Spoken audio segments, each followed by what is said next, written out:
When we have a term raised to a power, and we raise it to a power again, what are we really doing?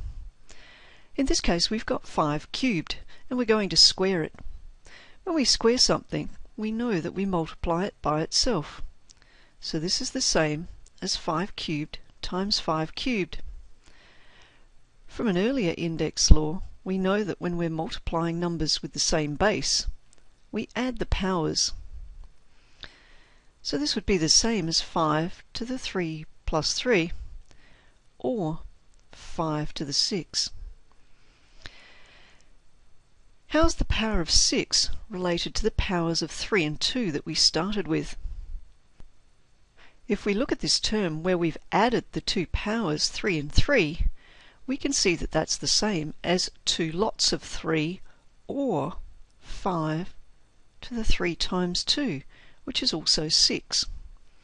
So the power of 6 can be obtained by multiplying the powers of 3 and 2 that we started with. Does this work for other terms? In this case, we have 6 squared cubed. When we cube something, we times it by itself 3 times. If we add the powers, that's like 6 to the 2 plus 2 plus 2, or 6 to the power 6, which we can also get by multiplying the powers of 3 and 2. If we take x to the power 4 and we cube it, that would be x to the power 4 times by itself 3 times, which would be x to the power 4 times 3, or x to the 12. And 4 plus 4 is 8, plus 4 is 12. In general, if we have any term raised to a power, and we raise it to a power again, we multiply the powers. And this gives us our third index law. So the third index law says that when we have a term raised to a power, and we raise it to a power again, we multiply the powers. So these problems can be simplified relatively easily using this pattern. If we take 3 squared and we cube it, that's the same as 3 to the power of 2 times 3, or 3 to the power 6. Unless we're asked to leave answers in index form, we always evaluate any numbers that are raised to powers. In this case, 3 to the power 6 is 729. If we look at example B, x squared is raised to the power 3. So that would be x to the 2 times 3, or x to the power 6. In this case, we have 7 cubed, and we're going to square it. So that would be 7 to the 3 times 2, or 7 to the power 6.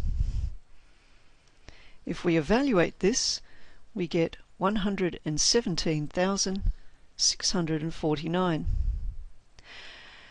If we look at this last example, we've got 2x to the power 5, and we're going to raise that to the power 4. There are brackets around the 2x to the power 5, so we know that the power outside the bracket applies to everything inside the bracket. Let's see what would happen.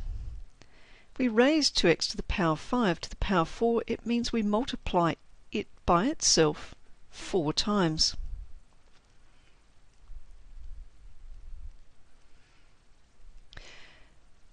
If we look at the expanded form, we can see that 2 times 2 times 2 times 2 would be 2 to the power 4 in index form. And like we've seen in previous examples, if we have a term raised to a power and we raise it to a power again, we multiply the powers. And we have x to the 5, and there are 4 lots of it, so it's x to the 5 times 4. In this form, it's easy to see how the power of 4 applies to the 2 as well. While there's no power shown here, this 2 is actually 2 to the power 1.